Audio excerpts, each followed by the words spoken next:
Əslində bizim əməllərimizin ixlaslı olması bizim niyyətimizlə bağlıdır. Bütün əməllərimizin dəyəri niyyətimizlə ölçülür. Necə ki bir hədisdə buyurulduğu kimi, müminin niyyəti əməlindən daha üstündür buyurur.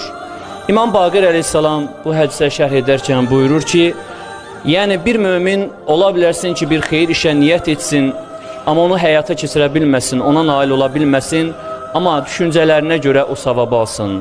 Kafirin niyyəti əməlindən pisdir, çünki kafir pis əməllər həyata keçirmək istəyir, amma onu həyata keçirə bilmir.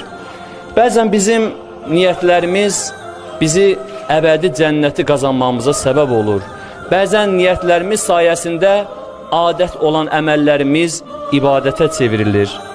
Bununla bağlı İmam Sadiq əleyhissalam buyurur ki, cəhənnəm əhlinin cəhənnəmdə əbədi qalması onların niyyətlərinə görədir.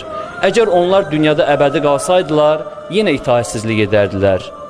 Və həmçinin cənnət əhlində cənnətdə qalmasını, əgər onlar da dünyada əbədi qalsaydılar, yenə Rəblərinə itaət edərdilər.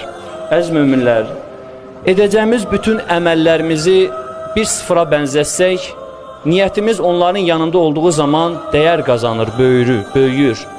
Bəzən heç fərqinə varmadığımız əməllər səbəbi ilə Rəbbimiz bizi cənnəti səbəb olar cənnəti qazanmamıza. Amma bəzən də ibadətlərimizin ruhu və həqiqəti olan bizi o əməllərdən uzaq salan bir xəstəliyə düçar ola bilərik. Bu elə bir xəstəlikdir ki, insanın qəlbinə düşdükcə getdikcə böyüyür və ruhunu qaraldır. Bunun adı riyadır. Yəni, Allahdan başqası üçün göstəriş, Allahdan başqası üçün ibadət etmək. Əgər bunun qarşısı alınmasa, getdikcə insanın danışığı, yerişi, hər bir halı dəyişər.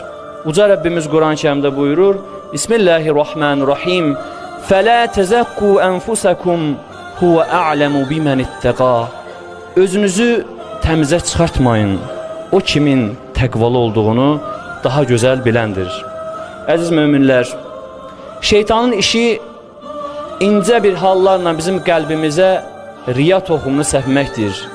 İllərlə ibadət edən, namaz qılan, oruç tutan insana namaz qılma, oruç tutma deyə müdaxilə etməz. Şeytanın işi əməllərimizi, ibadətlərimizi göstəriş halına salmaqdır. İnsan öz əməllərində riyanın olub-olmadığının anlamağının yolu, bir insanların içərisində etdiyi bir xeyir iş əməli, bir də tək olduğu zaman, etdiyi zaman o əməldən mənəvi rahatlıq tapa bilirsə, demək ki, bu işlərin təməli Allaha görədir.